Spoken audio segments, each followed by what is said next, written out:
Nityanandam, merci de vous joindre à nous aujourd'hui. Nous ressentons le besoin de faire face aux récents développements concernant un article publié par des médias en France tels que France 24, Le Figaro, l'Alsace, Le Progrès, Sud-Ouest, l'Avenir, Kasataya et d'autres médias. Bien que nous respectons le rôle crucial des médias dans la diffusion de l'information, nous trouvons décourageant d'assister à ce qui semble être une campagne systématique de désinformation perpétuant la représentation erronée de nos communautés hindoues autochtones marginalisées et persécutées, représentées par Kailasa. Il est alarmant que ces articles aient été publiés sans aucune tentative de nous contacter, surtout compte tenu de l'importance de ces chaînes de médias. Nous croyons en l'importance de présenter une perspective équilibrée et nous sommes convaincus que des médias tels que France 24, Le Figaro, l'Alsace, Le Progrès, Sud-Ouest, l'Avenir, Kasataya et d'autres médias reconnaissent le principe journalistique fondamental selon lequel il y a toujours deux côtés à une histoire. Nous exhortons les médias, y compris France 24, Le Figaro, l'Alsace, Le Progrès, Sud-Ouest, l'Avenir et Kasataya, à respecter l'intégrité journalistique en nous contactant avant de publier des articles de cette nature. Dans un souci d'équité et de précision, nous croyons que nous contacter pour obtenir notre perspective contribuerait à une compréhension plus complète pour vos lecteurs. Malheureusement, la décision de France 24, Le Figaro, l'Alsace, Le Progrès, Sud-Ouest, l'Avenir et Kasataya de publier cet article a sans aucun doute contribué à une narration biaisée alimentant une campagne de désinformation et potentiellement incitant à la négativité à l'encontre de nos communautés hindoues autochtones déjà persécutées. Nous soulignons que cet article aurait pu bénéficier d'une approche plus équilibrée qui aurait pu être réalisée par un simple effort d'inclusion de nos faits. Nous apprécions l'opportunité de traiter ces préoccupations et de rectifier la situation. Nos portes sont toujours ouvertes au dialogue et nous espérons sincèrement que les reportages futurs sur cette question ou sur des questions connexes seront abordés avec un engagement envers l'équité, la précision et un journalisme responsable. Vous pouvez nous contacter à l'adresse contact@kailasa.org. Violation de l'éthique journalistique et fausseté des articles. Au niveau international, il est reconnu par divers organes d'autorégulation des médias que l'éthique journalistique comprend 1. La vérité et la précision, 2. L'indépendance, 3. L'équité et l'impartialité, 4. L'humanité et 5. La responsabilité. L'article en question ne relève aucune de ces éthiques journalistiques mentionnées. Pour ces graves violations des principes de l'éthique journalistique et ces graves cas de non-intégrité journalistique dans cet article, nous demandons à ce que les auteurs et les éditeurs y remédient immédiatement. Permettez-nous de mentionner quelques exemples de ces violations de principes de l'éthique journalistique et de la non-intégrité journalistique. Premier, ces articles de France 24, Le Figaro, l'Alsace, Le Progrès, Sud-Ouest, l'Avenir, Kasataya affirment faussement un ressortissant indien recherché par la justice de son pays, en faisant référence au pontife suprême de l'hindouisme, Bhagavan Nityananda Paramashivam. Le pontife suprême de l'hindouisme, Bhagavan Nityananda Paramashivam, n'est pas un fugitif, mais une personne persécutée dont les droits fondamentaux ont été niés, comme en témoigne une multitude de preuves pouvant être partagées avec France 24, Le Figaro, l'Alsace, Le Progrès, Sud-Ouest, l'Avenir et Kasataya sur demande. Pour souligner quelques points contraires à l'article de France 24, Le Figaro, l'Alsace, Le Progrès, Sud-Ouest, l'Avenir, Kasataya, Interpol a rejeté toute demande d'émission de notice pour le pontife suprême de l'hindouisme, Bhagavan Nityananda Paramashivam, sur la base de preuves qui leur ont été présentées, établissant clairement que les déclarations citées par France 24, Le Figaro, l'Alsace, Le Progrès, Sud-Ouest, L'Avenir et Kasataya ne sont pas vraies. Il est important de noter qu'en dépit de près de 15 ans de poursuites malveillantes en Inde, le pontife suprême de l'hindouisme, Bhagavan Nityananda Paramashivam, a été reconnu coupable d'aucun crime. Les allégations non prouvées de viol en Inde sont fausses et malveillantes.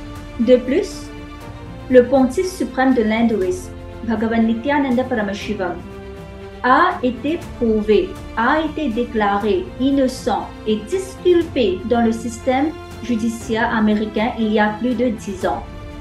Le 4 avril 2013, le pontife suprême de l'hindouisme, Bhagavan Nityananda Paramashivam, a été déclaré innocent par le tribunal de Californie, États-Unis.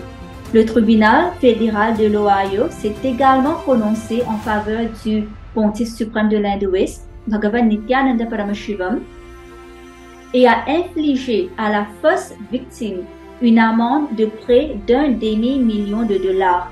États-Unis, tribunal de district des États, district sud de l'Ohio, affaire numéro 213 CV 00526.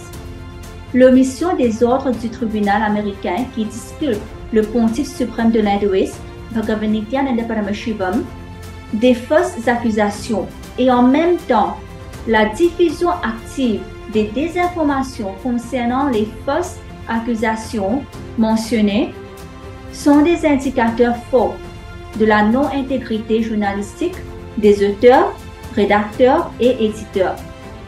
De nombreux défenseurs mondiaux des droits de l'homme de renom, tels que Conseil du roi Jeffrey Robertson, ont fourni des rapports indépendants et des opinions juridiques attestant de cela. Monsieur Robertson, Conseil du roi, a déclaré: les revendications de A et B contre PN ont été rejetées dans des affaires américaines avec des frais et dans le cas de A avec des dommages. De plus, des preuves supplémentaires sont apparues dans les procédures américaines montrant que les allégations étaient fausses. Ici, A et B font référence aux fausses victimes Aarti Rao et Vinay Bharadwaj respectivement, et PN fait référence au pontife suprême de l'hindouisme, Bhagavan Nityananda Paramashivam. Le tribunal a statué en faveur du pontife suprême de l'hindouisme, Bhagavan Nityananda Paramashivam, et a infligé une amende d'environ 1 demi-million de dollars à la fausse accusatrice de viol pour avoir porté des fausses accusations de viol contre le pontife suprême de l'hindouisme, Bhagavan Nityananda Paramashivam. Deuxième, vos articles affirment faussement, en particulier en ce qui concerne Kailasa, que c'est un pays qui n'existe pas, avec un pays imaginaire, une prétendue île, un pays fictif, etc. Taïwan, le Kosovo ou la Palestine sont-ils des États? Certains diraient oui, d'autres non. Ce qui est incontestable, c'est que l'autodétermination est un droit humain consacré dans de nombreux instruments internationaux, y compris la Charte des Nations Unies. Un autre droit humain incontestable est le droit à la liberté de religion. Ces droits sont exercés par tous les citoyens de Kailasa.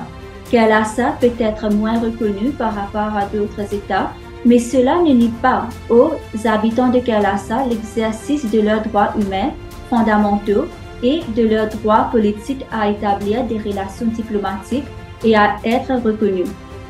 Dans ces articles et de manière répétée, les médias ont montré un déni de Kailasa, l'appelant régulièrement un pays fictif. Cela nie l'existence de Kailasa et, ce faisant, nie la raison même et le besoin de Kailasa. Les hindous ont été abandonnés à travers des siècles de persécution, d'esclavage, de colonisation, de massacres, de brutalité et des pires crimes de génocide qui ont tué plus de 400 millions d'Hindous autochtones, les poussant dans des générations d'itinérance et d'apatridie. Comme les peuples autochtones du monde entier, les communautés hindoues autochtones ont été soumises à des siècles d'esclavage, d'oppression, de travail forcé et d'exploitation sexuelle pendant la colonisation. Les hindous ont été victimes de traite en tant qu'esclaves, de travailleurs sous contrat et ont été soumis à l'exploitation sexuelle pendant la traite des esclaves sous la domination impériale. Il est bien documenté que les communautés autochtones soumises à une telle domination impériale sont touchées par une prévalence 50 fois plus élevée de violence contre les femmes. Tel est l'impact multigénérationnel profond des siècles de persécution d'esclavage et d'exploitation sexuelle perpétrés pendant la domination impériale. Des millions d'Hindous ont perdu leur droit à la vie, leur droit à pratiquer et exprimer leurs croyances, leur spiritualité et leur religion, leur droit à exprimer leurs arts et traditions à l'abri de la dénigration, de l'ingérence et de la violence au cours de cette persécution multigénérationnelle, transnationale et raciste coloniale. Des personnes d'une origine, d'une histoire, d'une langue, d'une culture, de coutumes ou d'une religion commune peuvent former une nation par l'éveil de la conscience nationale. Une nation peut exister sans un État, comme le montrent des nations sans État. La citoyenneté n'est pas toujours la nationalité d'une personne. Kailasa est une nation humanitaire, non violente et orientée vers le service, et nous sommes mortelés et persécutés par des forces hindouphobes, hindoumésiques et racistes. Nous refusons notre droit d'exister, de recevoir une reconnaissance et de survivre. Contrairement à toute autre nation moderne, les États-Unis de Kailasa fournissent une base pour le relèvement, la préservation et l'administration centrale de l'hindouisme, similaire au Vatican, qui sert de centre administratif central pour l'Église catholique romaine. L'ordre souverain de Kailasa de Nityananda fonctionne simultanément comme l'organe de gouvernance suprême de l'hindouisme et une entité souveraine en droit international. Cela reflète le statut unique du Saint-Siège et qui est également un gouvernement atypique servant à la fois d'organe directeur suprême de l'Église catholique et d'entité souveraine en vertu du droit international. Troisième, dans vos articles, il est dit « admettant avoir été berné » et il est faussement affirmé d'avoir signé un mémorandum de coopération. Le document référencé n'était pas un mémorandum de coopération, mais une proclamation. Comme il s'agit d'une proclamation, il n'y a rien que Kailasa reçoit en retour. De plus, même un mémorandum de coopération aurait été simplement une déclaration de la possibilité de contributions futures. Cependant, Kailasa, sans aucun intérêt, sans rien à gagner, sans aucune obligation de contribuer, a déjà contribué de manière totalement désintéressée à hauteur de 3 millions de guaranis paraguayens en aide médicale pour soutenir les habitants de la communauté locale concernée au Paraguay. L'aide humanitaire de Kailasa n'est pas collectée à travers des impôts, comme le feraient la plupart des nations établies, mais est plutôt rassemblée grâce au travail acharné et au sacrifice du pontife suprême de l'hindouisme Bhagavan Nityananda Paramashivam, ainsi que grâce aux contributions de personnes travaillant dur au sein d'une communauté autochtone hindoue persécutée, inspirée à faire de même en témoignant des sacrifices incessants du pontife suprême de l'hindouisme, Bhagavan Nityananda Paramashivam, et de son engagement inébranlable envers cette mission. Quelques moines hindous éduqués parcourent le monde pour contribuer à l'humanité par leur service et pour propager l'hindouisme. Kailasa est la renaissance de l'ancienne nation civilisationnelle hindoue éclairée qui est en train d'être ravivée par des hindous déplacés du monde entier. Kailasa est une entité internationale reconnue et a établi des relations bilatérales sans escroquer personne. Les organisations et institutions représentant Kailasa ont établi des relations diplomatiques avec de nombreuses villes, États, circonscriptions et municipalités dans le monde entier, favorisant des échanges culturels, encourageant le dialogue interreligieux et poursuivant nos services humanitaires basés sur l'hindouisme pour promouvoir la paix mondiale par une meilleure compréhension des cultures diverses. Le raviveur des États-Unis de Kailasa, le pontife suprême de l'hindouisme, Jagadguru Mahasannidhanam, son sainteté divin, Bhagavan Nityananda Paramashivam, a consacré sa vie à la renaissance de Kailasa avec plus de 4 décennies de service et de nombreuses réalisations à son actif. Au cours des 30 dernières années, les écosystèmes Kailasa dans le monde entier ont servi plus d'1 milliard de repas gratuits au total. Les citoyens et les bénévoles de Kailasa ont sauvé des millions de vies humaines grâce à diverses actions de secours en cas de catastrophe, telles que le cyclone Tan en 2012, des campagnes de dons de sang, etc.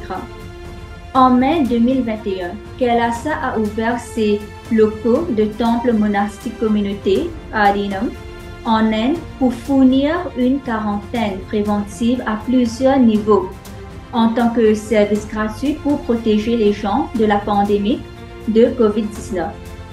Indépendant de la race, de la religion, de la caste, de la nationalité, du genre, etc., le service a été offert gratuitement à tous.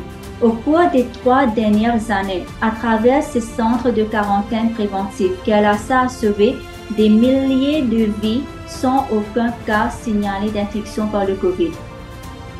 Ce ne sont là que quelques exemples de services humanitaires de Kailasa fournis grâce au travail acharné et au sacrifice désintéressé incessant du pontife suprême de l'hindouisme, Bhagavan Nityananda Paramashivam.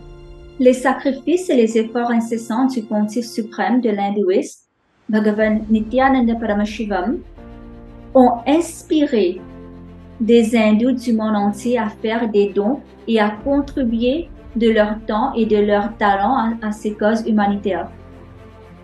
Kailasa s'engage à faire de telles contributions encore plus importantes. Cependant, il est regrettable que, par le biais d'articles racistes et hostiles à l'hindouisme, les médias aient détourné ces services humanitaires auxquels Kailasa est engagé. France 24, Le Figaro, l'Alsace, Le Progrès, Sud-Ouest, L'Avenir, Kasataya, en publiant cet article, ont extraordinairement amplifié cette persécution systématique. Au lieu de reconnaître ces contributions exceptionnelles, les auteurs et les éditeurs ont déployé des efforts systématiques et ciblés pour perpétuer des désinformations profondément nuisibles qui nuisent directement à la communauté vulnérable bénéficiaire de l'aide humanitaire de Kailasa. Malgré cette persécution brutale, l'hindouisme est la civilisation la plus pacifique et contributive sur la planète Terre. Les nations hindoues autochtones ont vécu en paix pendant plus de 10 000 ans sans envahir ni coloniser aucune autre nation. Les civilisations hindoues n'ont contribué que de manière désintéressée, sans aucune arrière-pensée. De même, malgré toutes les persécutions, Kailasa souhaite le développement florissant des peuples du monde entier. Nous exigeons des excuses sincères et sans équivoque de la part de France 24, Le Figaro, l'Alsace, Le Progrès, Sud-Ouest, L'Avenir, Kasataya et d'autres médias pour les inexactitudes flagrantes présentées dans vos articles et publications. Une correction ou une clarification reconnaissant les informations erronées et fournissant des détails précis sur CALASA est impératif pour rectifier le préjudice causé. Votre rôle en tant qu'entité médiatique responsable vous oblige à agir dans l'intérêt public et à maintenir l'intégrité journalistique. Nous anticipons votre coopération rapide pour rectifier la situation et en ce faisant cesser de perpétuer des récits nuisibles. Nous sommes ouverts à d'autres discussions et à la fourniture d'informations supplémentaires. Merci de porter une attention immédiate à cette question. Nous attendons une réponse résolue et corrective.